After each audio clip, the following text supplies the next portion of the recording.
गोकुळ सोबत गोकुल। इथे सर्वच प्रकारच्या कॅन्सरवरती ट्रीटमेंट होते। अगदी सर्वात कॉमन म्हटलं तर तोंडाचा कॅन्सर, पुरुषांमध्ये तंबाखूमुळे, स्त्रियांमध्ये स्तनाचा कॅन्सर, गर्भाशयाचा कॅन्सर, आतड्याचा कॅन्सर, अन्ननलिकेचा कॅन्सर। अन्ननलिकेच्या कॅन्सरमध्ये तर आपण पवार टेक्निक ही ॲडव्हान्स टेक्निक जगात पहिल्यांदा निर्माण केलेली आहे।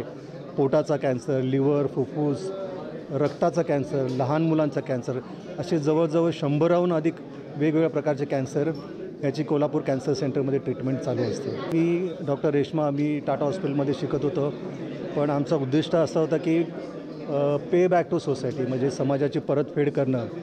तर आम्ही मागच्या 20 वर्षांमध्ये 50,000हून अधिक रुग्णांवरती उपचार केलेले आहेत आणि त्यापैकी जवळजवळ 80% म्हणजे 40,000 रुग्णांवरती मोफत ट्रीटमेंट केलेली आहे।